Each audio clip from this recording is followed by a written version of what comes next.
ప్రియమైన దైవజనాంగమా, దేవుడు తన కుమారులను వాడుకుంటూ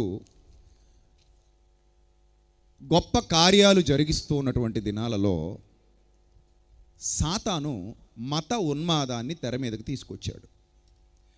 మత ఉన్మాదం అనగానే సిద్ధాంతపరంగా ఒక భావజాలానికి అతుక్కుపోయి లాజిక్లు ఏమీ లేకుండా, దేవుని మనసు తెలుసుకోకుండా, చరిత్ర అర్థం చేసుకోకుండా, సందర్భ పరిశీలన చేయకుండా, నేను పట్టుకున్న కుందేలుకి మూడే కాళ్ళని ఎవరైతే బిగుసుకుపోయి కూర్చుంటారో, దానికోసం ఎదుటి వ్యక్తిని హింసించడానికి, బాధించడానికి, గాయపరచడానికి, చివరికి చంపటానికి కూడా వెనకాడకుండా ఎవరైతే మారిపోతారో వాళ్ళను ఉన్మాదులు అంటారు. ఉన్మాదిలో జాలి, దయ, కరుణ, ప్రేమ ఇలాంటి వాటికి చోటు ఉండదు. ఉన్మాదం అనేది మనిషిని మనిషిగా కాకుండా మనిషిని మృగంలా మారుస్తుంది. అలా మనిషి మృగంగా మారడానికి చాలా కారణాలు ఉంటాయి. అందులో మొదటిది కామం. అందుకే కామోన్మాది అంటారు. విన్నారు ఎప్పుడైనా? విన్నారా? మిమ్మల్ని అడుగుతున్నా, విన్నారా? ఏం విన్నారు? కామోన్మాది అంటే కామంతో కళ్ళు మూసుకుపోయిన వ్యక్తిని ఏమంటారు? కామోన్మాది అంటారు. ప్రేమోన్మాది ఎప్పుడైనా విన్నారా? అంటే ప్రేమ పైశాచికమైపోయింది. నాకు తక్కనిది ఎవడికి దక్కకూడదు అని ఒక నీచమైన భావజాలంతో అటాక్ చేసేవాళ్ళు, ఇలాంటి వాళ్ళను ప్రేమ ఉన్మాది అంటారు. కామ ఉన్మాది, రెండవడు ఏ ఉన్మాది? ప్రేమ ఉన్మాది. ఈ కోవలోకి వచ్చేవాడే మత ఉన్మాది. ఎవడు వాడు?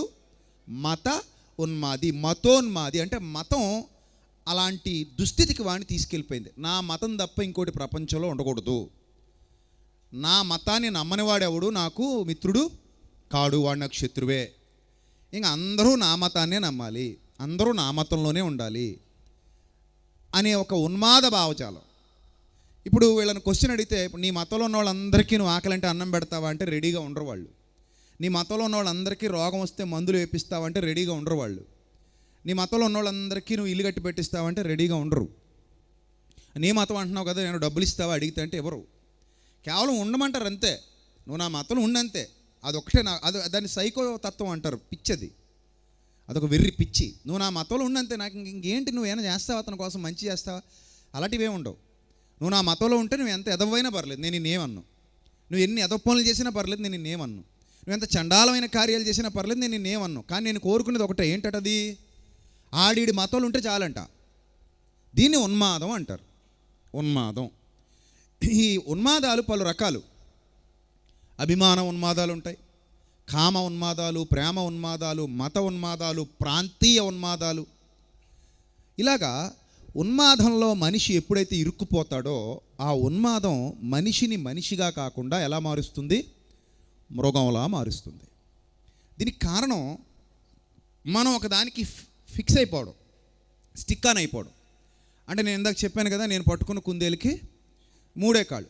ఏదైనా సరే మీరు ఎవరైతే చెప్పినా సరే వినాలి. విన్న తర్వాత దాన్ని కొంచెం లాజికల్గా థింక్ చేయాలి. ఇది రైటా రాంగా, ఇది కరెక్టా కాదా, ఇవన్నీ థింక్ చేయాలి. అలా థింక్ చేయకుండా గుడ్డెద్దు చేలో పడ్డట్టుగా వెళ్ళిపోతే కనుక మీరు ట్రాక్ తప్పిపోతారు, ఖచ్చితంగా ట్రాక్ తప్పిపోతారు. ఇక్కడ రెండు విషయాలు మీరు గుర్తించండి.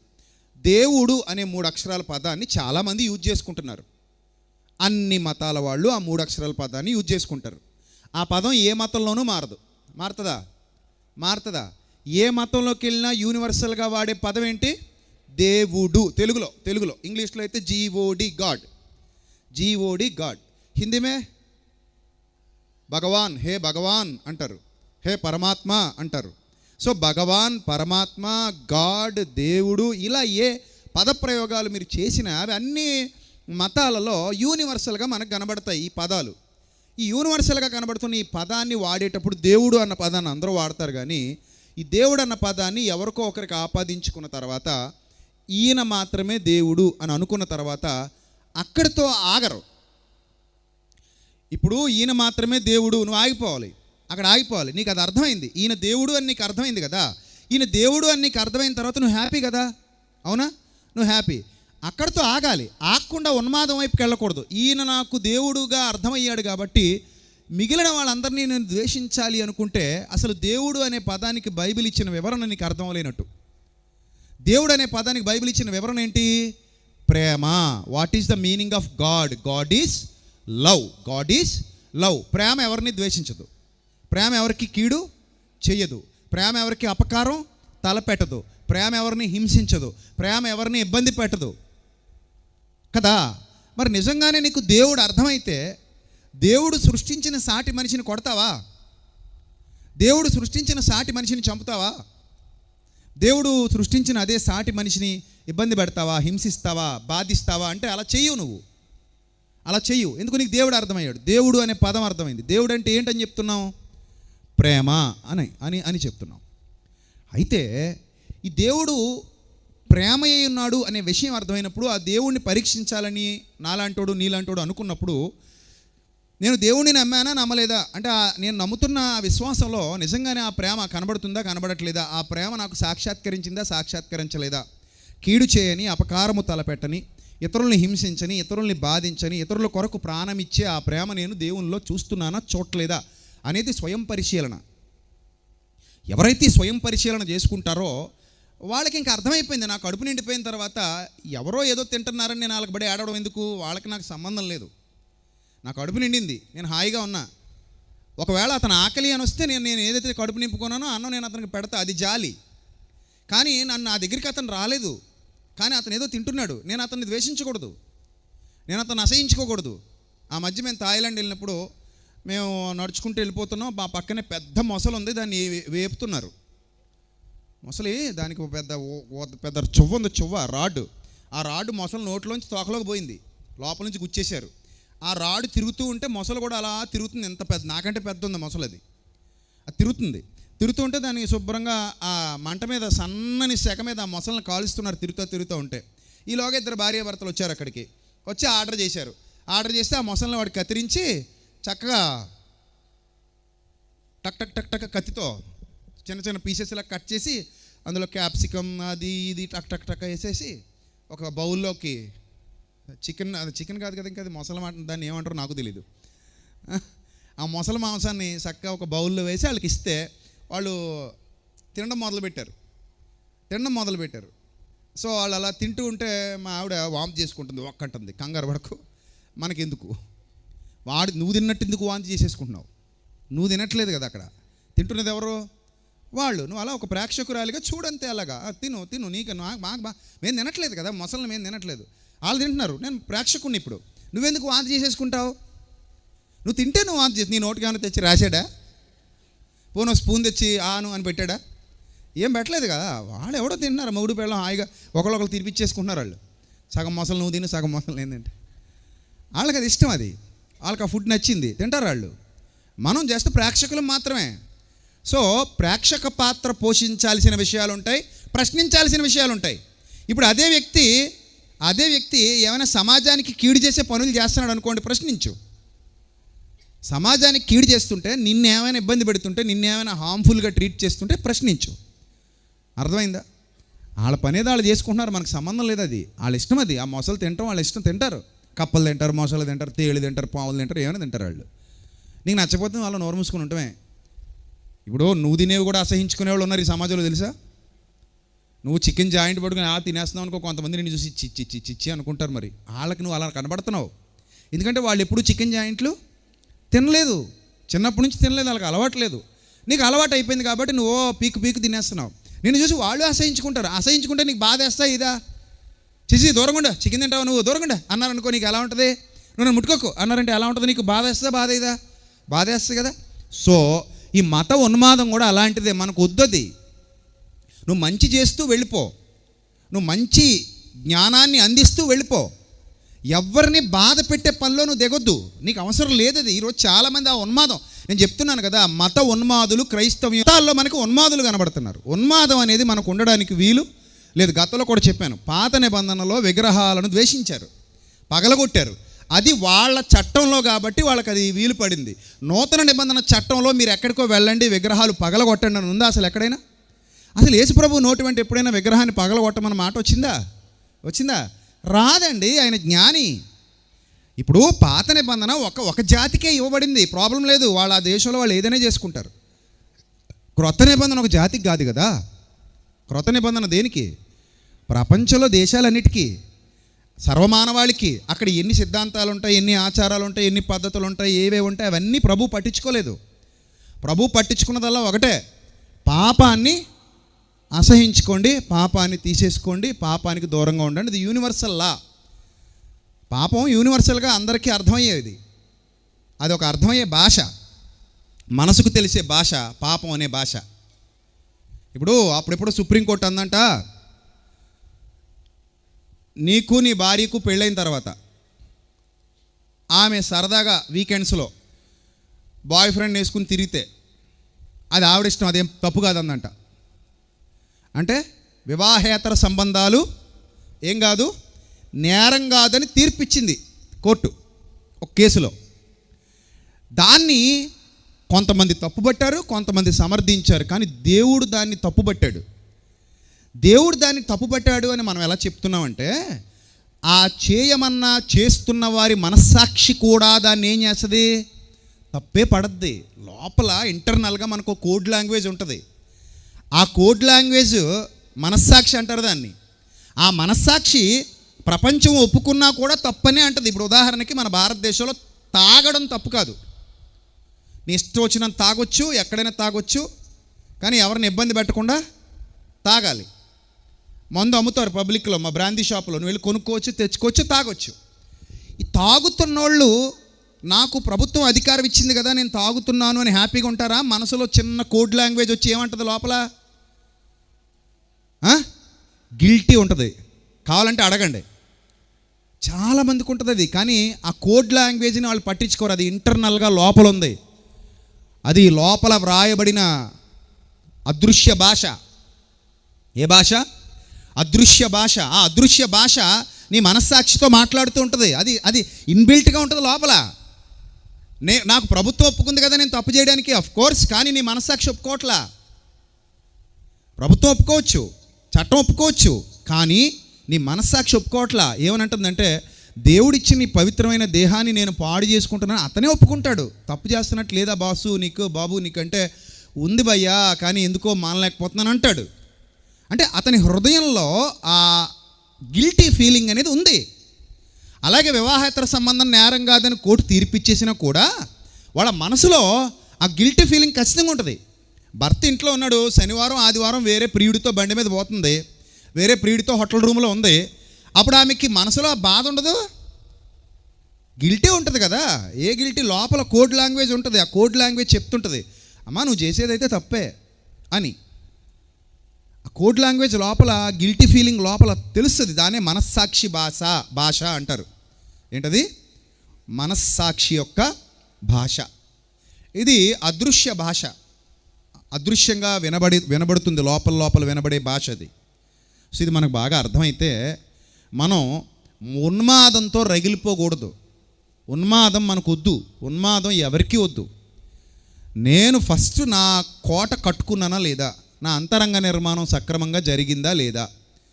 నా అంతరంగ నిర్మాణం సక్రమంగా జరిగిన తర్వాత విశ్వాసాలు పలు రకాలు ఉంటాయి. విశ్వాసాలు పలు రకాలు. ఆ పలు రకాలైన విశ్వాసాల వారు నాకు కనబడుతున్నప్పుడు నేను వాళ్ళని ద్వేషించుకుంటూ వెళ్ళిపోతే నా అంతరంగం పాడైపోద్ది, విచ్ఛిన్నం అయిపోద్ది. ద్వేషం ఎలాంటిదో చెప్పనా? ద్వేషం, ఒక తండ్రి ఒక కుమారుని పిలిచి, నీకు ఫ్రెండ్స్ ఉన్నారంటే ఎవరు లేరు అన్నాడట. అంటే నాకు వాళ్ళు ఎవరు నచ్చరు అన్నాడట. ఎందుకు నచ్చట్లేదంటే, నాకు వాళ్ళంటే చిరాకు, దరిద్రం, వాడు అలాగున్నాడు, వీడు ఇలాగున్నాడు, వాళ్ళు నాకు అది నచ్చలేదు, వీళ్ళు నాకు ఇది నచ్చలేదు, వీళ్ళు నాకు ఇంకోటి నచ్చలేదు, అన్నీ నచ్చనవన్నీ ఫ్రెండ్స్ గురించి చెప్తున్నాడు. ఇతగాడికి ఎవరు ఫ్రెండ్స్ లేరు, ఇప్పుడు ఒంటరిగా ఉన్నాడు, ఏకాకిలాగా. అప్పుడు వాళ్ళ నాన్న ఒక తెల్ల కాగితం ఇచ్చి, నీకు ఎంతమంది నచ్చలేదో, నీకు ఎంతమంది ఫ్రెండ్స్ నచ్చలేదో ఆ నచ్చని వాళ్ళందరినీ ఊహిస్తూ ఆ తెల్ల కాగితం మీద నీ చేతిలో ఉన్న పెన్సిల్తో ఒక చిన్న హోల్ పెట్టు అన్నాడు, కన్నం పెట్టమన్నాడు. వాడు పేపర్ని గుచ్చుతున్నాడు పెన్సిల్తో, ఒక హోల్ పడుతుంది, ఒక రంధ్రం పడుతుంది. మళ్ళీ పేపర్ని గుచ్చుతున్నాడు, ఇంకో రంధ్రం పడుతుంది. ఇంకొకటి ఎవడో ఒకరిని తలుచుకుంటున్నాడు, గుచ్చుతున్నాడు. ఇంకొకటి ఎవడో తలుచుకున్నాడు, గుచ్చాడు. అలా గుచ్చుతూ పోయాడు. పేపర్ మొత్తం తీస్తే జల్లెళ్ళలాగా అయిపోయింది. పేపర్ మొత్తం ఏమైపోయింది? జల్లెళ్ళలాగా అయిపోయింది. అప్పుడు వాళ్ళ నాన్న అన్నాడంట, వీళ్ళెవ్వరు నీకు నచ్చలేదని గుచ్చావు చూడు, ఇదేంటో కాదు నీ మనసురా నాయనా, వాళ్ళు హ్యాపీగా ఉన్నారు, వాళ్ళను ఊహించుకుని గుచ్చి గుచ్చి గుచ్చి గుచ్చి గుచ్చి గుచ్చి గుచ్చి గుచ్చి నీ మనసుని ఏం చేసేసావు, జల్లెళ్ళలా చేసేసావు, అవసరమా మనకిది అని అడిగాడు. అప్పటి నుంచి ఆ కొడుకు ఇతరుల్ని ద్వేషించటం వల్ల నా మనసు ఎంత గాయపడుతుందో, నా మనసుకి ఎన్ని రంధ్రాలు పడుతున్నాయో అన్న సత్యాన్ని అర్థం చేసుకుని వాళ్ళని అలా స్వీకరించడం మొదలుపెట్టాడు. వాళ్ళని అలా స్వీకరించినప్పుడు మనకి ఏ నొప్పి లేదు. వాళ్ళు అంతే, నేనేం చేయలేను, దాన్ని అలాగే స్వీకరించాలి, దాన్ని అలాగే అంగీకరించాలి. దాన్ని అలా అంగీకరించినప్పుడు, దాన్ని అలా స్వీకరించినప్పుడు నా మనసుకి ఏం పడవు, గాయాలు పడవు. యేసు ప్రభు చెప్పిన బోధ అదే, యేసు ప్రభు చేసిన బోధ అదే. ఆయన ఎవరిని ద్వేషించలేదు, కానీ సత్యాన్ని ప్రపంచానికి బోధించాడు అంతే. మీరు అనొచ్చు, యేసు ప్రభు వారు శాస్త్రుల్ని పరిచయుల్ని ద్వేషించారు కదండి అని. ఆయన శాస్త్రుల్ని పరిచయుల్ని ద్వేషించలేదు. శాస్త్రులు పరిచయులు సమాజాన్ని పాడు చేస్తున్నారు గనుక వాళ్ళు సమాజాన్ని పాడు చేస్తున్నారన్న విషయంలో వాళ్ళ మీద సత్యాగ్రహాన్ని చూపించారు అంతే. అర్థమైందా? ఆయన ఎవరిని ద్వేషించలేదు, ఎప్పుడూ ద్వేషించలేదు. యేసు ప్రభు ప్రేమయే ఉన్నాడు, ఆయనలో ఎంత మాత్రము ఏం లేదు, ఏం పర్లేదు, ద్వేషం లేదు. ద్వేషం ఉంటే ఆయన దైవత్వం కలిగిన వారు కారు. ఇప్పుడు మీ అందరికీ అర్థమైంది అనుకుంటాను. ఇక్కడ నుంచి ఒక అద్భుతమైన పాయింట్ చెప్తాను, జాగ్రత్తగా వినండి. మనం ఒక విషయాన్ని సమాజానికి చెప్పాలనుకుంటున్నాం, అది మంచే కావచ్చు, కానీ దాన్ని స్వీకరించడానికి అవతల వ్యక్తి సిద్ధంగా లేడు. అప్పుడు ఏం చేయమన్నాడు యేసు ప్రభు? ఏం చేయమన్నాడు చెప్పండి? బైబిల్లో ఏముంది? ఎస్, వాళ్ళు దాన్ని స్వీకరించడానికి సిద్ధంగా లేనప్పుడట నీ పాదధూళి అక్కడ దులిపేసుకుని నిన్ను వెళ్ళిపోమన్నాడా? అక్కడే ఉండి నువ్వు ఏదో రకంగా ట్రై చేసి బలవంత పెట్టన్నాడా? చెప్పమ్మా, ఏమన్నాడమ్మా? అరే నాకు వద్దు అన్నప్పుడు బలవంత పెట్టొద్దని చెప్తుంటే నువ్వేంటి, ఏ ఆలోచిస్తున్నావు నువ్వు? ఎవరికైనా ఒక స్వీయ మనస్సాక్షి ఉంటుంది కదా, సొంత మనస్సాక్షి ఉంటుంది కదా. ఆ సొంత ఇప్పుడు మీరు అందరూ వచ్చారండి, నేను మిమ్మల్ని బలవంత పెట్టి లాక్కొచ్చానా ఇన్ని వేల మందిని ఇక్కడికి? మీ అంతటి మీరు స్వచ్ఛందంగా వచ్చారా? స్వచ్ఛందంగా వచ్చారు, మీ అంతటి మీరే వచ్చారు, నేను బలవంత పెట్టలేదు. నేను చెప్పాను అంతే. ఏం చెప్పాను? జనవరి 12 నుంచి 17 వరకు సెమినార్స్ నిర్వహిస్తున్నాం, ఇక్కడ మీకు వాక్యాన్ని బోధిస్తాం, నేర్పిస్తాం. చక్కగా మీ అందరూ రండి, బైబిల్లో నుండి అనేక సంగతులు నేర్చుకుందాం. మనం ఎక్కడ లోటు ఉన్నదో మన జీవితంలో ఆ లోటు పూడ్చుకుందాం అంతే. మన ఇక్కడికి వచ్చింది ఎందుకు? మన జీవితంలో ఎక్కడో లోటు ఉంటుంది, ఆ లోటు పూడ్చుకోవడానికి వచ్చాం ఇక్కడికి. ప్రభు మనతో మాట్లాడతారు, ఆ లోటు పూడుస్తారు, అందుకు వచ్చాం అంతే తప్ప నేను అలా పిలిచాను తప్ప మీ ఊరు వచ్చి మీ దగ్గరకు వచ్చి మీ ఇంటికి వచ్చి మిమ్మల్ని బలవంత పెట్టి నువ్వు వస్తావా సత్తావా నేను కూర్చోలా కదా. ఈ ఇన్విటేషన్ చాలా హుందాగా ఉంటుంది, ఈ ఇన్విటేషన్ చాలా హుందాగా ఉంటుంది. మన ఇన్విటేషన్ కూడా ఎప్పుడు ఎలా ఉండాలి? హుందాగా ఉండాలి, ఆరోగ్యకరమైన వాతావరణంలో ఉండాలి, ఆహ్లాదకరంగా ఉండాలి. అవతల వ్యక్తి మన ఇన్విటేషన్ని స్వీకరించే వెసులుబాటు ఇవ్వాలి అంతే, అది ఎవరైనా సరే. ఇప్పుడు ఇంత మంచి ఆహ్లాదకరమైన వాతావరణాన్ని మనం సృష్టించుకొని చక్కగా మనం దేవుని వాక్యాన్ని ప్రకటించుకుంటున్నాం.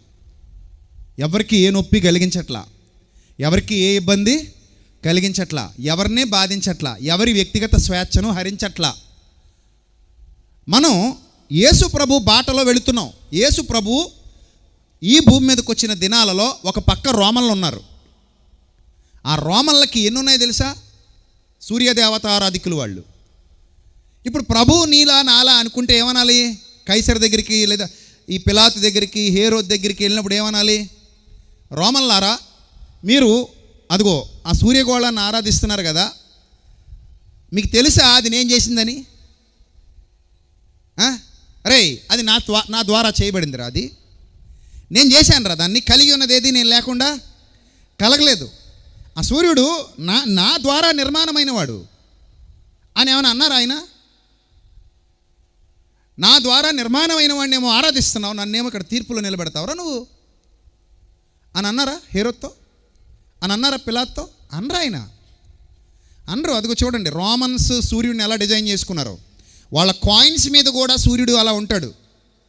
రోమన్లు సూర్యుడు ఇలా ఉంటాడు, కటింగ్ కూడా బాగా వేశారు సూర్యుడికి. అది రోమన్ల కాయిన్. అది చూసారా, చక్కగా హెయిర్ స్టైల్, మీసం తీసేశారు సూర్యుడికి,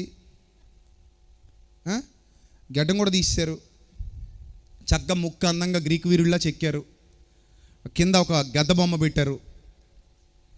అలా ఒక రూపాన్ని ఇచ్చారు. సూర్యుడు ఎలా ఉంటాడు అనేది వాళ్ళ యొక్క ఊహ. వాళ్ళ ఊహల్లో సూర్యుడు అలా ఉన్నాడు. మీరు చూస్తున్నారు స్క్రీన్ మీద. ఇప్పుడు ఈ విషయం యేసుప్రభు వారికి ఆ కాలంలో తెలుసా తెలీదా మీరు చెప్పాలి నాకు. ఏమా తెలుసా తెలీదా? మనకు మాదిరి ఉంచిపోయాడా యేసుప్రభు అన్ని విషయాల్లో? మనం ఎలా నడుచుకోవాలో మనకు రోల్ మోడల్ ఎవరమ్మా? చెప్పండి అమ్మా, రోల్ మోడల్ ఎవరు? యేసుక్రీస్తే కదా. ఇప్పుడు యేసుక్రీస్తు భూమి మీదకి వచ్చినప్పుడు రోమా దేవుళ్ళు కనబడ్డారమ్మా ఆయనకి. అందులో సూర్యుడు ఉన్నాడు. ఆయనకి సత్యం తెలుసు. అక్కడ ఏం తెలుసు? సూర్యుడు ఒక మండుతున్న అగ్నిగోళం మాత్రమే, ఒక నక్షత్రం. ఆకాశమందు 6 దినాల సృష్టి కార్యక్రమంలో భూమి మీద వెలుగిచ్చుటకు జ్యోతులు చేయబడ్డాయి. కలిగి ఉన్నది ఏది ఆయన లేకుండా కలగలేదు. చేయబడిన ఆ జ్యోతులు ఏవైతే ఉన్నాయో ఆ జ్యోతులలో పెద్ద జ్యోతి సూర్యుడు, చిన్న జ్యోతి చంద్రుడు. ఆ పెద్ద జ్యోతిని చిన్న జ్యోతిని భూమి మీద వెలుగిచ్చుటకు దేవుడు కలుగజేశాడు. కలిగి ఉన్నదేది దేవుని వాక్యము లేకుండా కలగలేదు. ఆ వాక్యమే శరీరధారిగా కృపా సత్య సంపూర్ణుడుగా మన మధ్యలోనికి వచ్చాడు. ఇప్పుడు ఆ ప్రభువు రోమన్ల అజ్ఞానాన్ని కళ్ళారా చూస్తున్నాడు. అది రోమన్ల అజ్ఞానం అని ఆ ప్రభువుకు తెలుసు. వాళ్ళు గీసిన బొమ్మ చూసినప్పుడు మనకేమనిపిస్తుంది? సూర్యుడిని ఇప్పుడు నేరుగా చూస్తున్నాం, మనకు కనబడుతున్నాడు, ఆకాశంలో వెలుగుతున్నాడు. సూర్యుడు అస్తమించడం మనకు తెలుసు, సూర్యుడు ఉదయించడం మనకు తెలుసు. సైన్స్ అభివృద్ధి చెందిన తర్వాత మీరు చాలా వీడియోస్, ఈ ఇమేజెస్ కూడా చూస్తారు. హెచ్డి ఇమేజెస్ వచ్చేసాయి. సూర్యుడు మండుతూ ఉన్నప్పుడు ఆ గోళం దగ్గరగా ఉంటే ఎలా ఉంటుంది? ఎందుకంటే అంతరిక్ష పరిశోధన చాలా కొత్త పుంతలు తొక్కేసింది. ఇదివరకటి కంటే కూడా ప్రతి దేశం లక్షల కోట్ల రూపాయలు ఖర్చు చేస్తుంది అంతరిక్ష పరిశోధన కోసం. అందులో భాగంగా అంతరిక్షంలో ఎన్నో ఫొటోస్, ఎన్నో వీడియోస్ విడుదలైపోయాయి అంతరిక్షానికి సంబంధించి.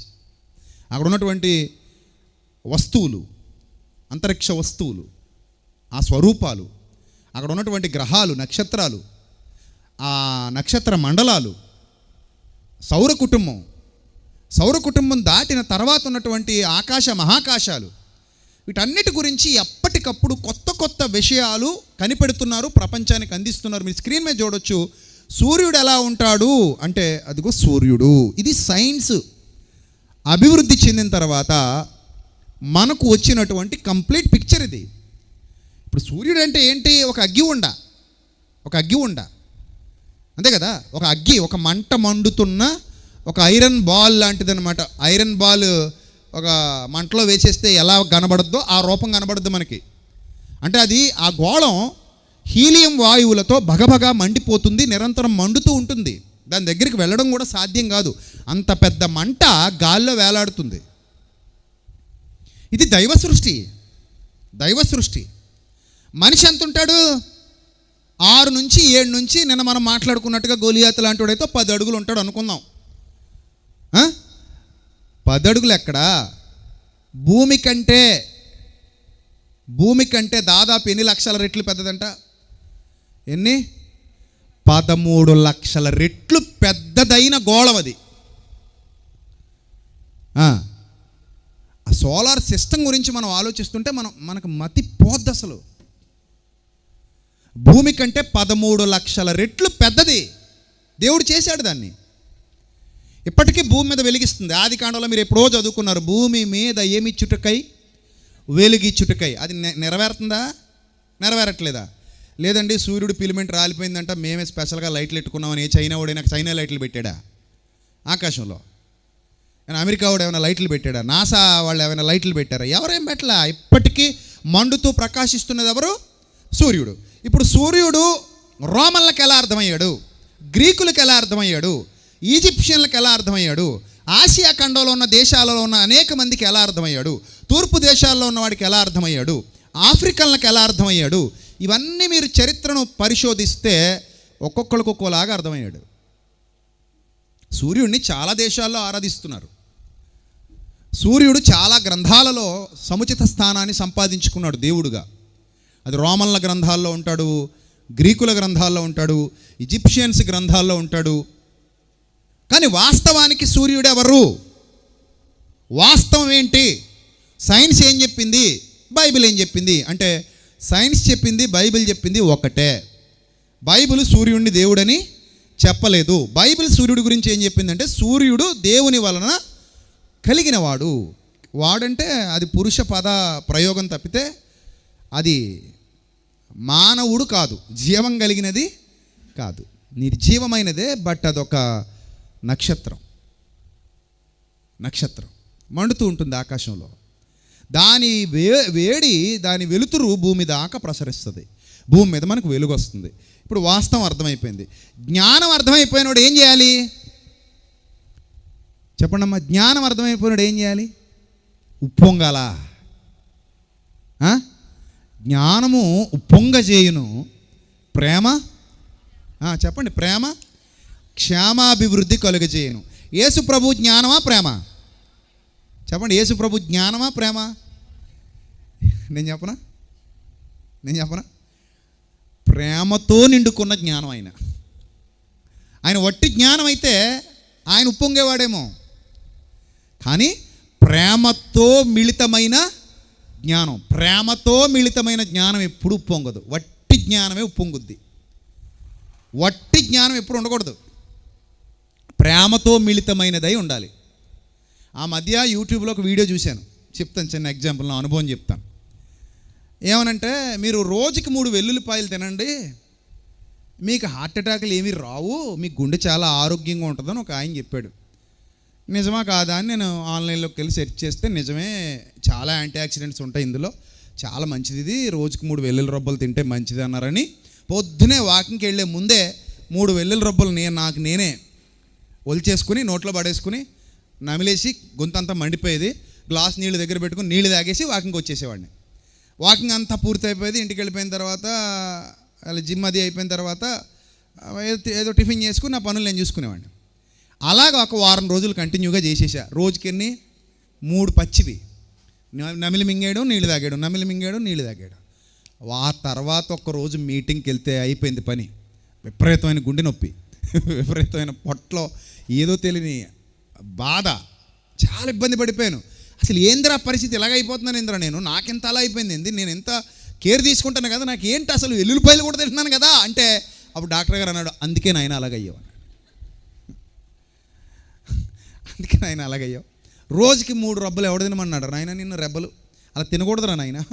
మరి ఏం చేయాలంటే వాటిని ఏదైనా వేపుకోవడమో లేకపోతే దాంతో ఏదైనా చేసుకోవడం అలా చెయ్యాలి తప్ప, డైరెక్ట్ అది ఏదైనా తేనెలో నానబెట్టుకుని కొన్ని రోజులు దాన్ని అలాగా ఉంచి ఆ బాక్స్లో తేనె డబ్బాలో కొన్నాళ్ళ తర్వాత తినడమో చేయాలి తప్ప, ఏంటి వెంటనే ఒలుచుకుని తినేస్తే ఇంకేమైనా ఉందా, ఎందుకని పనికొస్తావా అంటే పనికి రాకుండా అయిపోయిన బాబు, ఇక మళ్ళీ దీన్ని ముట్టుకోకూడదు. అంటే దాన్ని తినాలి, మంచిదే, కానీ ఎలా తినాలి? ఇది వేరే దానితో మిళితం చేసుకుని తినాలి. వేరే దాంతో మిళితమైనప్పుడు అది మనకి ఇబ్బంది పెట్టదు. యాక్చువల్లీ నాకు వెల్లుల్లిపాయ కూర చాలా ఇష్టం. అంటే ఇన్ని వెల్లుల్లి రెబ్బలో ఒలిచేసి ఆ వెల్లుల్లి పప్పుతో ఏం చేస్తారు, కర్రీ చేస్తారు. ఇంత కర్రీ తింటాను నేను, నాకేం అవ్వదు, చాలాసార్లు తిన్నాను. అంటే ఎందుకు అంత కర్రీ తిన్నా నాకేం అవ్వలేదు వెల్లుల్లిపాయల కర్రీ అంటే, అది కర్రీ ప్రిపేర్ అయిపోయింది కాబట్టి నో ప్రాబ్లం. కానీ అన్ని వెల్లుల్లిపాయలు డైరెక్ట్ తినేస్తే సర్వనాశనం అయిపోయింది ఇంక మన చరిత్ర. ఇది మీకు బాగా అర్థమైతే, ఈ ఎగ్జాంపుల్ నా స్వీయ అనుభవం మీకు బాగా అర్థమైతే, నేను వట్టి జ్ఞానం తీసుకుని మింగేస్తున్నాను, అది ఎట్టుకుని ఊరేగుతున్నాను. ఇప్పుడు ఏమవుతాను నేను? ఉప్పొంగి అందరినీ నాశనం చేసేస్తా. ఉప్పొంగిన వరద, ఉప్పొంగితే వచ్చేది ఏంటి? వరద. నది ఉప్పొంగింది, వరద వచ్చింది. సముద్రం ఉప్పొంగింది, నాశనం. ఉప్పొంగడం వల్ల నాశనమే. అందుకే చెప్తున్నాడు కొరింథీ పత్రికలో, ఏం చెప్తున్నాడు చదవండి. కొరింథీ పత్రికలో ఏమని చెప్తున్నాడు? జ్ఞానము ఉప్పొంగజేయును. జ్ఞానం ఏం చేయనట? ఉప్పొంగజేయును. ప్రేమ ఏం చేస్తుందట? క్షేమాభివృద్ధి కలుగజేయును అన్నాడు. జ్ఞానమేమో ఉప్పొంగజేస్తోంది, ప్రేమ ఏం చేస్తుంది? క్షేమాభివృద్ధి కలుగజేస్తోంది. కాబట్టి ఈ సందర్భాన్ని ఆలోచిస్తున్నప్పుడు, ఈ సందర్భం మనకు అర్థమవుతున్నప్పుడు దేవుని వాక్యం ఎంత గొప్పదో మనకు తెలుస్తుంది. దేవుని వాక్యం ఎంత ఉన్నతమైనదో మనకు తెలుస్తుంది. ప్రేమతో మిళితమైన క్రీస్తు జ్ఞానం, ప్రేమతో మిళితమైన క్రీస్తు జ్ఞానం రోమల్ల మూఢనమ్మకాలను కూడా అర్థం చేసుకుని, నువ్వు ఎందుకు వచ్చావంటే సత్యమును గూర్చి సాక్ష్యం ఇచ్చుటకు పుట్టితిని. సత్యం చెప్పాలనుకున్నప్పుడు వాళ్ళ మూఢనమ్మకాల్ని లేదా వాళ్ళ విశ్వాసాల్ని లేదా వాళ్ళ అజ్ఞానాన్ని కించపరచాల్సిన అవసరత లేదు. వాళ్ళను ఎద్దేవా చేయాల్సిన అవసరత లేదు. వాళ్ళను అసహించుకొని అవమానించాల్సిన అవసరత లేదు. నువ్వు సత్యంగా చెబితే చాలు. నువ్వు ఎసెన్స్ ఏదైతే ఉందో ఆ ఎసెన్స్ చెబితే చాలు, ఆ ఎసెన్స్ ఇస్తే చాలు. అర్థమైందా? ఆ ఎసెన్స్ ఇవ్వకుండా ఇప్పుడు నేను అన్నట్టుగానే యేసుప్రభు బిహేవ్ చేస్తే యేసుప్రభు ప్రపంచ ప్రేమామయుడు అయ్యేవాడు కాడు. ప్రపంచ ప్రేమామయుడు ఆయన, ప్రపంచ దయామయుడు ఆయన, ప్రపంచ కరుణామయుడు ఆయన. అంత గొప్ప స్థితికి యేసుప్రభు ఎందుకు వెళ్ళారు? అరే ఇప్పుడు ఇందాక చూశారు కదా ఫోటో, ఇది సన్ను, రోమన్ల సన్ను, అది చూపించేసి ఇప్పుడు యేసుప్రభు ఇప్పుడు ఆ రోమ సైనికుల్ని కానివ్వండి, రోమ అధికారుల్ని కానివ్వండి, కైసర్ని కానివ్వండి, పిలాతుని కానివ్వండి, బుద్ధిహీనులారా అని అంటే అది ఏంటనుకుంటున్నారా అని అంటే ఇంకా యేసుప్రభు వారిని వాళ్ళు అర్థం చేసుకునే ప్రయత్నం చేస్తారా? వాళ్ళు చేయరు. అందుకే సైకాలజీ తెలియాలి మీకు, మనుషుల సైకాలజీ తెలియాలి. అది యేసుప్రభు నేర్పించారు. పౌలు గారు కూడా సేమ్ ఏథెన్స్ పట్టణానికి వెళ్ళాడంట. ఏథెన్స్ పట్టణానికి వెళ్ళినప్పుడు ఏం జరిగిందో మీ అందరికీ తెలుసు. ఏం జరిగింది ఆయన ఏథెన్స్ పట్టణానికి వెళ్ళినప్పుడు? ప్రేమ క్షమాభివృద్ధి కలుగజేయును, జ్ఞానము ఉప్పొంగజేయును. ఆయన ఏథెన్స్ పట్టణానికి వెళ్ళినప్పుడు ఏం జరిగిందో చూద్దాం. అపోస్తలుల కార్యాలు 17వ అధ్యాయము, అపోస్తలుల కార్యాలు 17వ అధ్యాయము 16వ వచనం. పౌలు ఏథెన్సులో వారి కొరకు కనిపెట్టుకుని ఉండగా ఆ పట్టణము విగ్రహములతో నిండి ఉండుట చూచినందున అతని ఆత్మ పరితాపము పట్టలేకపోయెను. కాబట్టి సమాజ మందిరములలో యూదులతో భక్తిపరులైన వారితో ప్రతిదినము సంత వీధిలో తనను కలుసుకొని వారితో, ఇది అండర్లైన్ చేసుకోండి, ఎవరితో? తనను కలుసుకుని వారితో. ఎవరిళ్ళలోకి బలవంతంగా చొరబడట్లా, ఎవరిని బలవంత పెట్టట్లా, తనను కలుసుకొని వారితో వారితో తర్కించుచు వచ్చాను. ఇక్కడ జాగ్రత్తగా చూడండి. ఎపికురీలు ఉన్నారంట, స్తోయికులు ఉన్నారు. అందులో కొందరు జ్ఞానులని చెప్పుకుంటున్న వాళ్ళు అతనితో ఏం చేశారంట? వాదించారు. వాదిస్తే కొందరేమో ఆ వాదన గెలవలేక ఈ వదరబోతు చెప్పినది ఏమిటి అన్నారు. కొంతమంది వెంటనే బర్స్ట్ అయిపోతారు. కొంతమంది వాళ్ళకి సహనం ఓర్పు ఉండవు. ఆ సహనం ఓర్పు లేనోళ్ళు ఇలా మాట్లాడారు. అతడు యేసును గూర్చి పునరుద్ధానమును గూర్చి ప్రకటించెను గనుక మరికొందరు వీడు అన్యదేవతలను ప్రచురించుచున్నాడని చెప్పుకొనిరి. అంతటి వారు అతని పెద్ద సభ దగ్గరికి తీసుకెళ్ళిపోతే ఆ సభలో అరియోపగు అనే సభలో 22వ వచనంలో పౌలు నిలిచి ఏం చెప్పారో 23 నుంచి చూడండి. ఏథెన్స్ వారలారా, చూడండి జనాలు అందరితో మాట్లాడుతున్నాడు. Public speaking skills.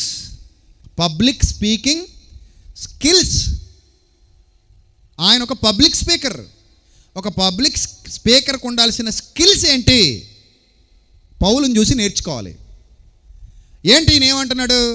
ఏథెన్స్ వారలారా, మీరు సమస్త విషయములలో అతి దేవతా భక్తి గలవారై ఉన్నట్టు నాకు కనబడుచున్నది. బాగా అర్థం చేసుకోండి. కొంతమంది దీనికి ఎలాంటి భావాన్ని ఆపాదిస్తారంటే, ఇక్కడ పౌలు వాళ్ళని వెటకారం చేస్తున్నాడు అని. ఏం చేస్తున్నాడంట? పౌలు వాళ్ళని ఏం చేస్తున్నాడు? అంత గుంపుని ఎటకారం చేస్తే అసలు ఎటకారంగా మాట్లాడేవాడిని ఎవడైనా తీసుకుంటాడండి అసలు? ఇప్పుడు మన ఎటకారం ఎలా ఉంటుంది? గోదావరి ఎటకారం మీ అందరికీ తెలుసు కదా. గోదావరి ఎటకారం మామూలుగా ఎవరైనా మీరు అందంగా చీర కట్టుకుని వచ్చారనుకోండి, మిమ్మల్ని చూసి అన్నాడు అనుకో, ఏం చేసినట్టు? వెటకారించినట్టు. మీరు ప్రేమిస్తారా అతన్ని? ప్రేమిస్తారా చెప్పండి? ఈ చీరలో నిన్ను చూస్తుంటే కడుపులో తిప్పేస్తుందే బాబు అన్నారు అనుకో ఎవరో సరదాగా నిన్ను. థ్యాంక్స్ ఫర్ యువర్ కాంప్లిమెంట్ అంటావా? మరి ఏమంటావు? బయట పో అంటావు, అంతేనా? యాక్సెప్ట్ చేస్తావా? చెయ్యవు కదా. ఇప్పుడు పౌలు గారు వాళ్ళని పోగొట్టుకోవడానికి వెళ్ళాడా, సంపాదించుకోవడానికి వెళ్ళాడా అక్కడికి? మరి సంపాదించుకోవడానికి వెళ్ళినప్పుడు ఎటకారాలు ఎందుకు చేస్తాడు? అది వెటకారం కాదురా నాయన, వెటకారం కాదు, చమత్కారం కాదు అది. పౌలు గారు చాలా జ్ఞాని, మహాజ్ఞాని. ఆయన యేసుప్రభువును పోలి నడుచుకుంటున్న జ్ఞాని. నేను క్రీస్తుని పోలి నడుచుకొనిచున్న ప్రకారము మీరు నన్ను పోలి నడుచుకోండి. ఆయన వెటకారిస్తే మీరు మారతారా? వెటకారిస్తే మీరు సత్యం తెలుసుకుంటారా? తెలుసుకోరు. మీలో ఏది పాజిటివ్గా ఉందో ఆ పాజిటివ్గా ఉన్న దాని గురించి మాట్లాడాలి. ఒక అమ్మాయికి ఎత్తుపళ్ళు ఉన్నాయంట, ముక్కు మాత్రం చాలా అందంగా ఉందంట. ఇప్పుడు మీరు ఆ అమ్మాయిని పొగడాలి. దేని గురించి మాడితే బాగుంటుంది? ఆ ముక్కు బాగున్న ముక్కు గురించి మాడితే బాగుంటుందా, కింద ఉన్న ఎత్తుపళ్ళు గురించి మాడితే బాగుంటుందా? చెప్పండి. ఆ అమ్మాయి మనసు గెలుచుకోవాలండి. మీరు ఏం చేస్తే బాగుంటుంది చెప్పండి నాకు.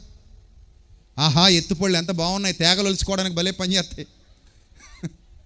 కొబ్బరికాయలు ఒలిసే ఇలా పెట్టి అన్నారు అనుకో, దగ్గర రానిస్తుందా ఇంక నిన్ను? ఒరే దరిద్రగొట్టోడా, నా పళ్ళతో నీకేంద్రా బాధ, నా పళ్ళు నా ఇష్టం, నీకేంద్రా నొప్పి, గెట్ అవుట్ అంటది. ఎందుకు? అలాగ అనగానే ఆవిడకి ఎక్కడలేని కోపం వచ్చేసింది. మరి అంతే కదా. ఇప్పుడు ఆవిడ పళ్ళు ఆవిడ ఇష్టం, నువ్వు ఎవడు అసలు కొబ్బరికాయలు ఒలిచేస్తావా నువ్వు? అందులో తప్పు. అప్పుడు ఏం చెప్పాలి? అమ్మ నీ ముక్కు చాలా అందంగా ఉందమ్మా, భలే ఉంది, చెక్కినట్టు, చాలా బాగుంటావు నువ్వు అంటే అయిపోయింది అక్కడితో. ఓ ఇన్నాళ్ళు నన్ను ఎవడు గుర్తించలేదు, నా ముక్కు ఎంత బాగుంటుంది అనమాట అని అద్దం ముందుకెళ్ళి ఇంకో 2 సార్లు చూసుకుంటుంది. ఆ 2-3 సార్లు చూసుకున్నప్పుడల్లా ఎవరు గుర్తొస్తారు? నువ్వు గుర్తొస్తావు. నీ మీద ఒక పాజిటివ్ అభిప్రాయం వస్తుంది. ఆ పాజిటివ్ అభిప్రాయం వచ్చిన తర్వాత కదా నువ్వు ఏం చెప్పినా వినాలనిపిస్తుంది. అవునా కదా? అంతేనా కదా? మీరు మీ మనసుని అడిగి చెప్పండి. నేను నిత్య సత్యాలు, జీవిత సత్యాలు చెప్తున్నాను. జీవిత సత్యాలు అర్థం చేసుకోకుండా మూర్ఖుల్లాగా, మూడుల్లాగా బైబిల్ చదువుకుంటూ రోడ్డు మీద పడిపోకూడదు. మన బైబిల్ అర్థమైతేనే మనం బయటికి వెళ్ళాలి. అర్థం కాకపోతే బయటికి వెళ్ళకండి, ఇంట్లోనే ఉండండి. డ్రైవింగ్ వస్తేనే రోడ్డు ఎక్కండి కారు తీసుకుని. డ్రైవింగ్ రాకపోతే అస్సలు రోడ్డు ఎక్కండి. మీరు పోతారు, మీకు అడ్డొచ్చినోడు పోతాడు. దానివల్ల యాక్సిడెంట్లు జరిగిపోతాయి. ముందు పూర్తిగా డ్రైవింగ్ ఏం చేయాలి?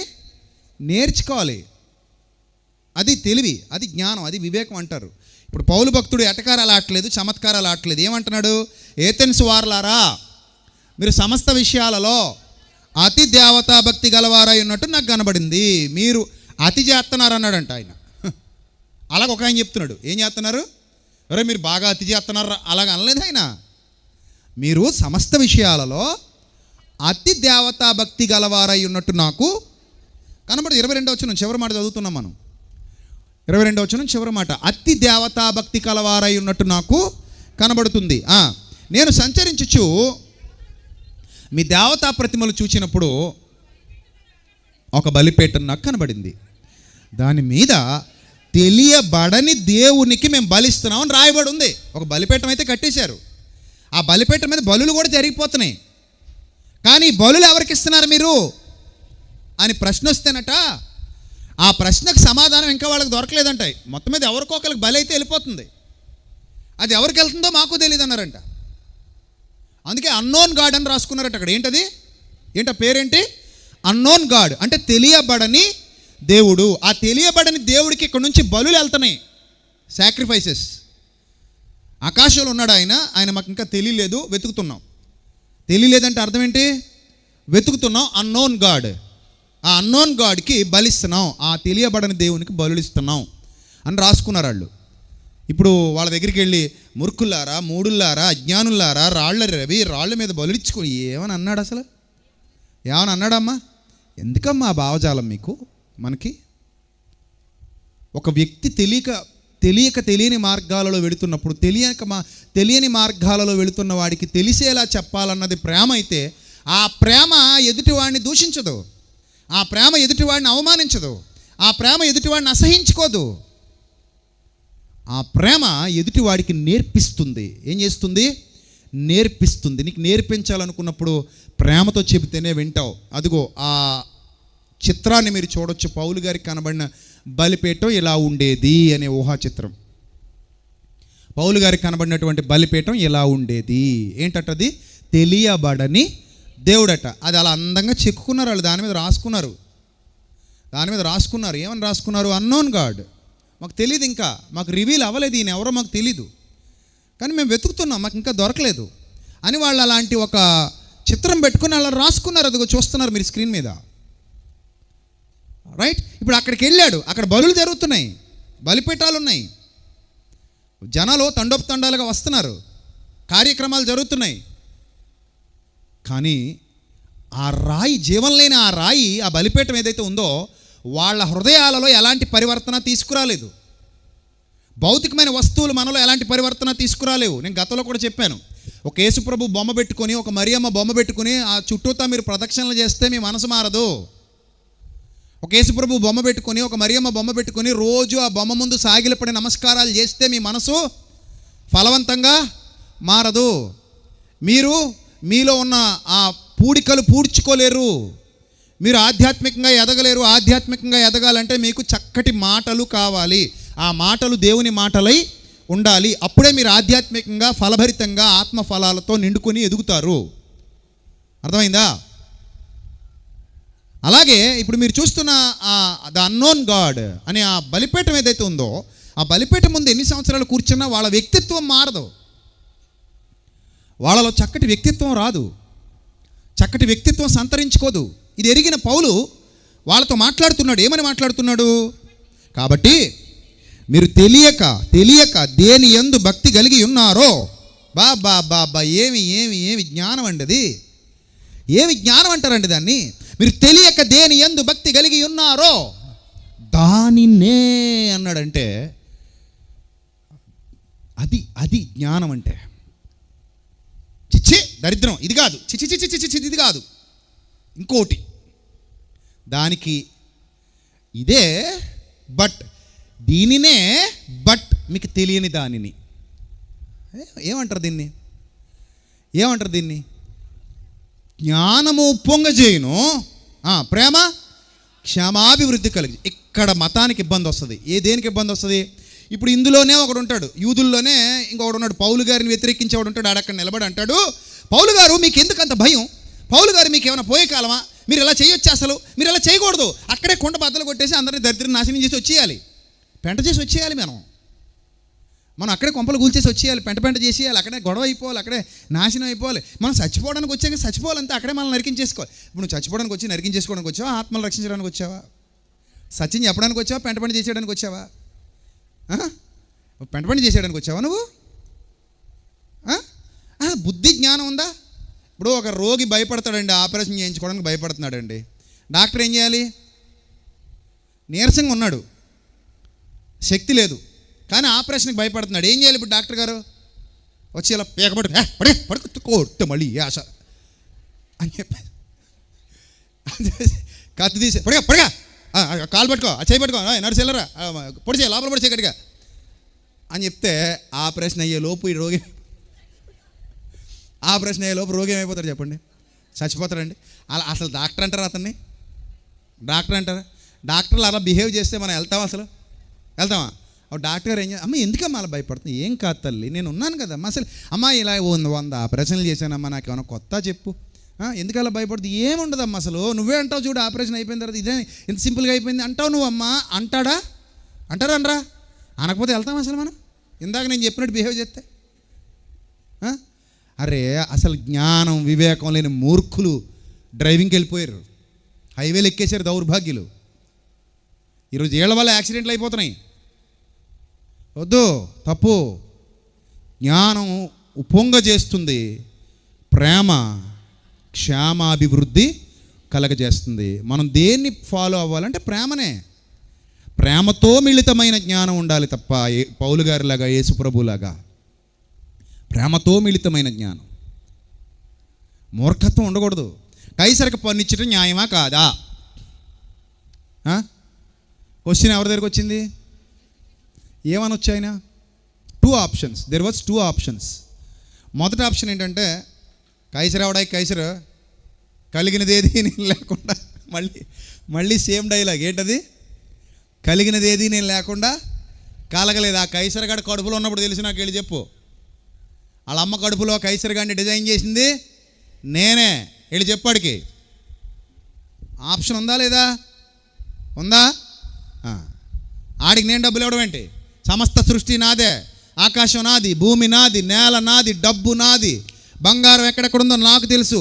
I'm the designer, I'm the creator. వెళ్ళి చెప్పాడికి. నేను పన్ను కట్టడం ఏంటి? ఆడికి ఆడికి గట్టిగా మాడితే ఆడు నాకు కట్టాలి పన్ను. ఇది నిజమా అబద్ధమా? వాస్తవానికి నేను ఇలా మాట్లాడుతున్నాను కదా, ఇది నిజాలా అబద్ధాలా? నిజాలే, కానీ అది కరెక్ట్ కాదు. అది కరెక్ట్ కాదు. జ్ఞానం ఉప్పొంగ చేయను, కానీ ప్రేమ ఏం కలగజేస్తుంది? క్షేమాభివృద్ధి. కైసర్ కూడా ఫిదా అయిపోవాలి ఆయనకి. ఎందుకంటే ఇప్పుడు కైసర్ని కూడా కావాలి, నాకు కైసర్ కూడా కావాలి. కైసర్ కూడా సత్యలోకి రావాలి. సీజర్ ఆ మెంటాలిటీ ఉన్నప్పుడు ఏమంటారంటే, కైసర్కి పన్నిచ్చుట న్యాయమా కాదా? మీ దగ్గర ఉన్న ధ్యానారం ఒకటి నాకు చూపండి. ఆ పై వ్రాత రూపం ఎవరివి? కైసర్వి. అయితే కైసరికి ఇవ్వండి, దేవునివి. యేసుప్రభు భయపడ్డాడండి అన్నాడు అనుకోండి. ఎవడని వచ్చి ఏమంటాం? యేసుప్రభు ఏం చేశాడు? భయపడ్డాడండి. కైసరికి భయపడ్డాడు అన్నాడు. ఎవడని వచ్చి ఏమంటాం?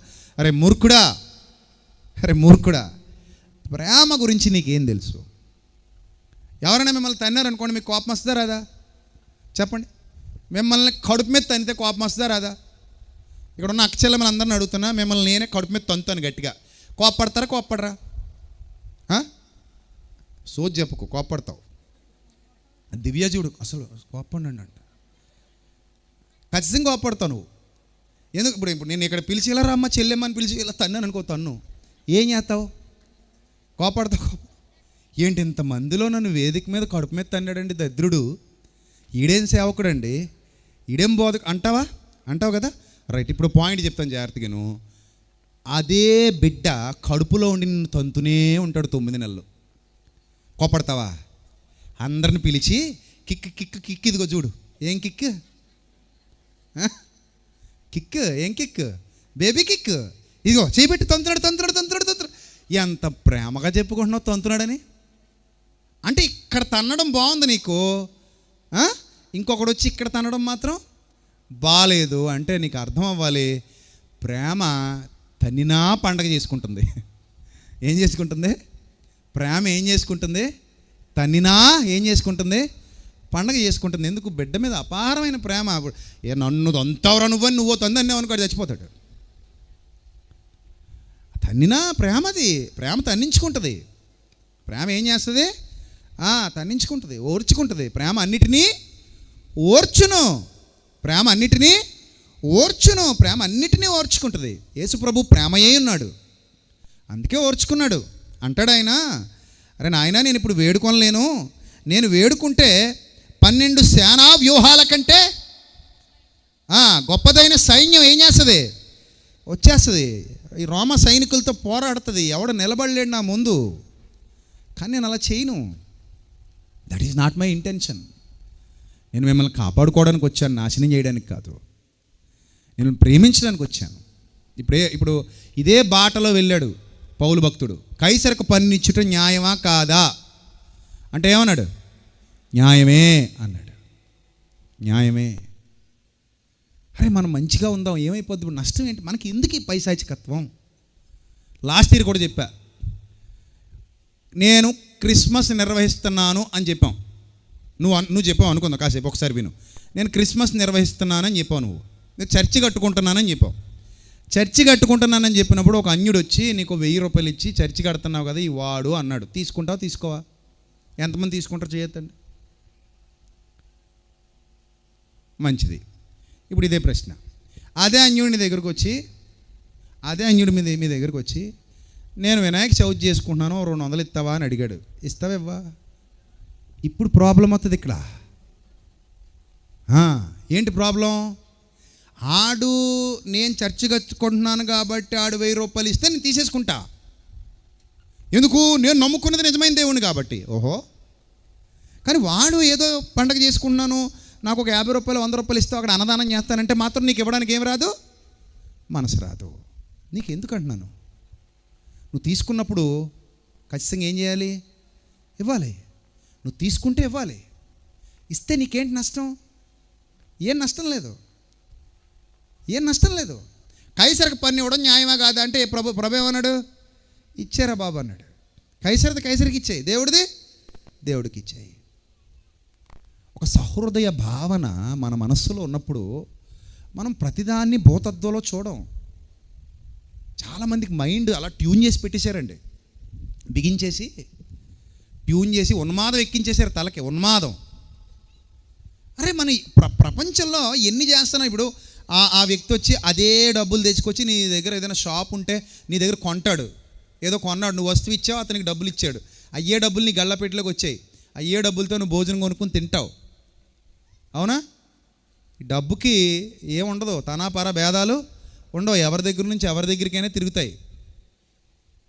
అసలు కొంచెం మైండ్ పెద్దది చేసుకో, ప్రశాంతంగా ఆలోచించు. ప్రతిదాన్ని తప్పుబడుతూ ప్రతిదానికి గిల్టీ అయిపోతూ ఎంతకాలం ఇలా అజ్ఞానంలో ఉంటావు? ఎంతకాలం ద్వేషాన్ని నింపుకుంటావు? ఎంతకాలం ఉప్పొంగుతావు? యేసు ప్రభు ఎక్కడ అంత గొప్పోడై ఉండి కూడా ఎక్కడ పిలాతును కానీ కైసర్ని కానీ ఎవరిని తప్పుపట్టలేదు, కెంచపరచలేదు. వాళ్ళ గాయాలు వాళ్ళ హృదయాన్ని గాయపరచలేదు. చాలా తెలివిగా వాళ్ళను సత్యం వైపు నిలబెట్టాలి అనే తపన. అందుకే శతాధిపతి కూడా ఏమన్నాడు? ఇతడు నిజముగా దైవ కుమారుడు. శతాధిపతి ఒప్పుకుంటున్నాడు ఇతడు నిజముగా దైవ కుమారుడని కదా. అది కదా ప్రేమ. క్షేమాభివృద్ధి కలుగజేస్తుంది. జ్ఞానం ఒక్కటే ఉంటుంది, ఏమవుతుంది? ఉప్పొంగుతుంది. అందుకే అన్నాడు చూడండి, 13వ అధ్యాయం, కొరింథీయులకు రాసిన మొదటి పత్రిక 13వ అధ్యాయం 4వ వచనం. ప్రేమ దీర్ఘకాలము సహించును. యేసుక్రీస్తు సహించారు, ఇప్పటికీ సహిస్తున్నారు. ప్రేమ దయ చూపించును. యేసు ప్రభు దయ చూపించారు, అందరి ఎడల దయ చూపించారు. ప్రేమ మత్సరపడదు. కుళ్ళు లేదు ఆయనలో. కుళ్ళు ఇప్పుడు అందరిలో చాలా మందిలో కుళ్ళు ఉంది, మత్సరం. ప్రేమ మత్సరపడదు. నెక్స్ట్, ప్రేమ డంభముగా ప్రవర్తింపదు. ప్రేమ ఉప్పొంగదు. అది ఉప్పొంగదు. కానీ జ్ఞానం ఏం చేస్తుంది? ఉప్పొంగుతుంది. అది ఉప్పొంగదు. అమర్యాదగా నడవదు. స్వప్రయోజనమును విచారించుకొనదు. త్వరగా కోపపడదు. త్వరగా కోపం రాదంటే ప్రేమకి. ప్రేమకు కోపం వస్తే పిలాతు ఉంటాడా, కైసరు ఉంటాడా, నువ్వు నేను ఉంటావా? ఉండం. ప్రేమకు అంత తొందరగా కోపం రాదు. మంచి పాట రాశాను. ప్రేమే జీవన వేదం, ప్రేమే వాక్యపు సారం, ప్రేమే సత్యస్వరూపం. 10 సంవత్సరాల క్రిందట రాశాను ఈ పాట, దాదాపు 10 సంవత్సరాల క్రిందట. అప్పటి నుండి ఈ ప్రసంగాలు చేస్తూనే ఉన్నాను. అరే నాయనా, మీ బంధువులు ఉంటారు, ఎందుకో నేను పిలుస్తారు, వెళ్ళు. మేము రాం. మీ ఇంట్లో మేము భోజనం, మీరు పిలిస్తే మేము రాం. మీరు చేసుకునే కార్యక్రమాలకు మేము రాం. మేమేలా ఎలకలో కలుగులో ఎలకల్లాగా ఇక్కడే ఉంటాం, పందికొక్కుల్లా, గాది కింద పందికొక్కుల్లాగా. మేము రాం. అసలు ఏందా పద్ధతి? నువ్వు బురదలో ఉన్నప్పుడు యేసుక్రీస్తు రానన్నాడు అనుకో, ఏమైపోతావు? చెప్పు, ఏమైపోతావు? నువ్వు బురదలో ఉన్నావు, నేను రానన్నాడు యేసుక్రీస్తు, ఏమైపోతావు అని అడుగుతున్నాను నేను. వచ్చాడా రాలేదా? పరలోకం విడిచిపెట్టి నువ్వు ఉన్న బురదలోకి వచ్చాడు ఆయన. నువ్వు బంధువుల ఇంటికి వెళ్ళవు, నువ్వు స్నేహితుల ఇంటికి వెళ్ళవు, నువ్వు దగ్గరలను కూడా దూరం చేసుకుంటావు. మన ఎవరో ఒక ఆయన అంటున్నాడు, మా వాళ్ళ దినం అవుతుంటే నన్ను పిలిచారు, నేను రానని చెప్పాను. చచ్చిపో, ఇందులో పడి చచ్చిపో. ఆళ్ళదినం చేసుకుంటే నీకు దినం అయింది? నీకేం పోయే కాలం? ఆళ్ళదినం చేసుకుంటే పోయి వెళ్ళి మాట్లాడరా, పలకరించరా.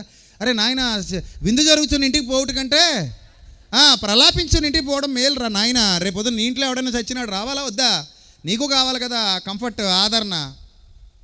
అరే మనుషుల్లో చూడండి, పొండి, ప్రేమ చూపించండి, తప్పే ఉంది. ఇప్పుడు నష్టమేంటి? అక్కడికి వెళ్తే నేను ఏమైనా చంపేస్తారా, పొడిచేస్తారా? వెళ్ళు కూర్చో, వాళ్ళు పెట్టిన తిని వచ్చే, అయిపోయింది, అంతే అయిపోయింది. అక్కడితో నువ్వేం చచ్చిపోవు కదా. పౌలు భావజాలం, క్రీస్తు భావజాలం, అపోస్తలుల భావజాలం మనకు అర్థమైతే జ్ఞానంతో ఉప్పొంగొద్దు. దేంతో? ఆ జ్ఞానాన్ని దేంతో మిక్స్ చేయండి? వెల్లుల్లిపాయ ఎందులో నానబెట్టుకు తినండి, తేనెలో నానబెట్టు తినండి, సోక్ చేయండి కొన్నాళ్ళ పాటు. ఆ వెల్లుల్లి రెబ్బలు సోక్ చేయండి తేనెలో. కొన్నాళ్ళు అలా సోక్ అయిన తర్వాత అందులో ఉన్న పవర్ అంతా ఏమైపోద్ది? ఇందులో మిక్స్ అయిపోద్ది. నీకేం అవ్వదు, హ్యాపీగా తినొచ్చు. రోజుకి 1-2 తినొచ్చు, ఏం తప్పలేదు, ఏం కాదు. నాకులాగా విడివిడిగా తీసుకుని మింగేసి తినేసి నీళ్ళు తాగేయకండి. జ్ఞానం ఒక్కటే సరిపోదు. జ్ఞానాన్ని దేంతో కవర్ చేయాలి? ప్రేమతో. ఎప్పుడైతే జ్ఞానం, ప్రేమ రెండు మిక్స్ అవుతాయో సూపర్ ఉంటుంది. ఒట్టిగా మీకు వంకాయతో భోజనం పెడితే తింటారా? ఈరోజు ఏం కూర అండి? వంకాయ అండి అంటే లోపలికి వెళ్ళగానే శుభ్రంగా వంకాయ ముక్కలు కట్ చేసేసి బియ్యం మీద పేర్చి ఆ బియ్యం వంకాయ ముక్కలు చేతిలో పెట్టి తృప్తిగా తినమ్మా. ఎలాగా తృప్తిగా తినమ్మా అంటే ఎలా ఉంటుంది? బియ్యం గింజలో నోట్లో వేసుకుని కరకర అనిపించుకుంటూ ఆ పచ్చి వంకాయ ముక్కలు నవ్వులుకుంటూ భోజనం అయిపోయింది, బాగుందా, భోజనం ఎలా ఉందంటే ఎంత దరిద్రంగా ఉంది. అదే వంకాయని కర్రీ చేయి, అదే బియ్యాన్ని అన్నం వండు, రెండు కలిపెట్టు, శ్రేష్టంగా తింటాడు. జ్ఞానంలాగే బట్టుకెళ్ళిపోతానంటే ఎవ్వడికి మారు మనస్సు రాదు.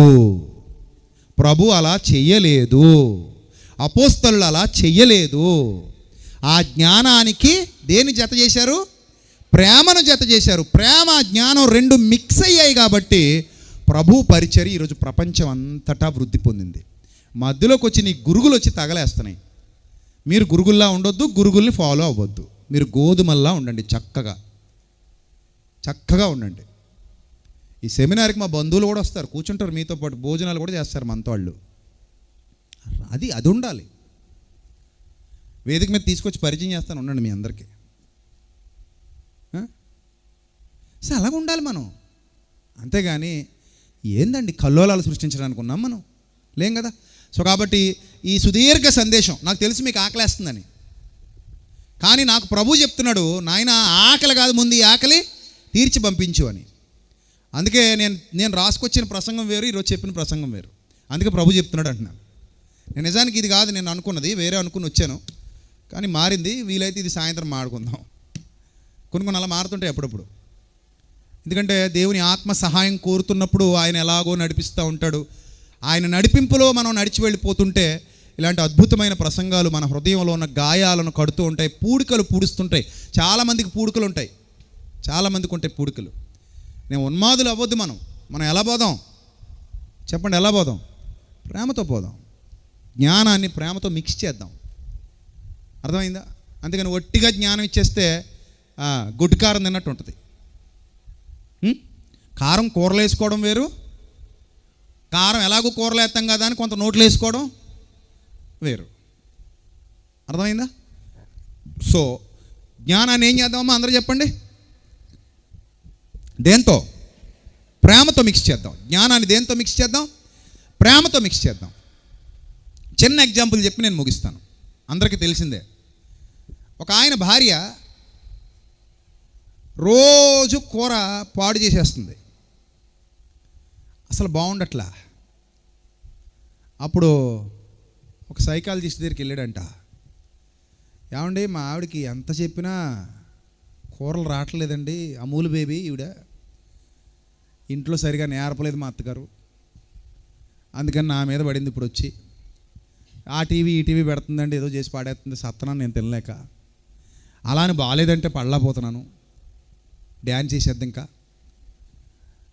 అని చెప్పేసి అంటే ఆయన అన్నాడట, నువ్వేం కంగారు పడుకో, నేను చెప్పినట్టు చేయన్నాడట. అప్పటి నుంచి ఈయన వెళ్ళి అన్నాడంట, కూర అద్దరిపోయింది బంగారం, దరిద్రంగా ఉంది అక్కడ, బాలే, చాలా బాగా చేసావు, అసలు ఇంత బాగా చేస్తావని అసలు ఎక్స్పెక్ట్ చేయలేదు, ఈరోజు ఎంత బాగా చేసావు నువ్వు అనేసి చెప్పి అది అయిపోయిన పావు గంటకి కొద్దిగా ఉప్పు ఎక్కువైన అనిపిస్తుంది ఏంది నాకు, కొద్దిగా కారం ఎక్కువైనట్టు అనిపిస్తుంది ఏంది నాకు అంటే అప్పుడు ఆవిడ దాన్ని రిసీవ్ చేసుకుంది. ఎప్పుడు రిసీవ్ చేసుకుంది? ముందు కొంత పాజిటివ్గా మాట్లాడి ఆ తర్వాత తప్పు చెప్పినప్పుడు ఏం చేసుకుంది? రిసీవ్ చేసుకుంది. కంచం దగ్గరికి వెళ్ళగానే దరిద్రం ఎవడని తింటాడు ఈ గడ్డి అన్నావు అనుకో, రిసీవ్ చేసుకుంటుందా మీ ఆవిడ? ఇప్పుడు హోటల్లో అనొచ్చు, ఎందుకంటే మళ్ళీ రెండోసారి అక్కడికి వెళ్ళాం. కానీ రేపొద్దున మళ్ళీ ఈవిడ వండిందే తినాలి. నువ్వు సచ్చినట్టు ఇక్కడ ఏం చేయాలి? నువ్వు ప్రాబ్లం సాల్వ్ చేసుకోవాలి, అంతేగాని ప్రాబ్లం ఏం చేయకూడదు, పెద్దది చేసుకోకూడదు. అప్పుడు జ్ఞానం మంచిదే, జ్ఞానంతో పాటు ఏం ముడేయాలి? ప్రేమను ముడేయి, బాగుంటుంది. అంతేగాని మూర్ఖంగా ముందుకెళ్ళొద్దు, అది ఎప్పుడూ చేయకూడదు, అది మంచిది కాదు. మధ్యాహ్నం నుంచి కొన్ని విలువైన సందేహాత్మక ప్రశ్నలకు అమూల్యమైన సమాధానాలు వెతుక్కుందాం. చాలామంది మతోన్మాదులు బైబిల్ మీద చేస్తున్నటువంటి ఆ దాడిని ఖండిస్తూ చాలా విలువైన సంగతులు మధ్యాహ్నం నుంచి కొన్ని ప్రశ్నలు జవాబులు కార్యక్రమంలో మాట్లాడబోతున్నాను కనుక భోంచేసి వెంటనే వచ్చేయండి. అందరూ లేచి నిలబడండి, ప్రార్థన చేసుకుని కార్యక్రమాన్ని ముగించుకుందాం. చక్కగా భోంచేయండి. టోకెన్స్ కావాల్సిన వాళ్ళు స్టాల్లో టోకెన్స్ ఇస్తారు, కొత్తగా వచ్చిన వాళ్ళు టోకెన్స్ తీసుకోండి. ఈరోజు మీకు ఏదో స్పెషల్ ఫుడ్ అరేంజ్ చేశారు, మరి అది మీకు నచ్చుద్దో చెప్పదు, అయినా తినాల్సిందే. సో ప్రార్థన చేద్దాం, అందరూ తలలు వంచండి. మహాపరిశుద్ధుడైన మా కన్న తండ్రి, మహోన్నతుడ, దయగల దేవ, కృపగల ప్రభువా, మీ పవిత్ర నామానికి స్తుతులు స్తోత్రాలు చెల్లిస్తున్నాం. అనేక ప్రాంతాల నుండి తరలి వచ్చిన నా అక్క చెల్లెమ్మలను, అన్నదమ్ములను దీవించండి, ఆశీర్వదించండి. ప్రభా, వారి హృదయాలలోనికి ప్రభా వెళుతున్నటువంటి మీ జీవవాక్యం వారిని బలపరిచి స్థిరపరిచి నూతన నిబంధనకు వారసులుగా చేసి పాత నిబంధన భావజాలం నుండి విడిపించి నూతన నిబంధన సంపూర్ణత్వంలోనికి మీ పిల్లల్ని తీసుకుని రావడానికి ప్రభా మీ పిల్లలందరినీ బలపరచండి, మీ కృపలో భద్రపరచండి. మీ శక్తి, మీ అభిషేకము, మీ ఆత్మ సంపూర్ణత ఎల్లప్పుడూ మీ పిల్లల హృదయాలలో నిలిచి ఉండునట్లు, వారు జీవితకాలం అంతయు మీ సన్నిధి కాంతిలో ఎదుగునట్లు, వర్ధిల్లునట్లు మీ శక్తితో బలముతో నింపి నడిపించమని ఘనత, మహిమ, ప్రభావములు మీకు మాత్రమే ఆరోపిస్తూ జరగబోతున్న పరిచర్య అంతటిని మీ నామ మహిమార్థమై జరిగించమని వేడుకుంటూ మా కొరకు రానియున్న ప్రభు అయిన క్రీస్తు పేరిట ఈ ప్రార్థన మనవులు సమర్పించి మీ వద్ద నుండి తిరిగి పరలోకపు జవాబు పొందుకుంటున్నాం మా కన్న తండ్రి. ఆమేన్.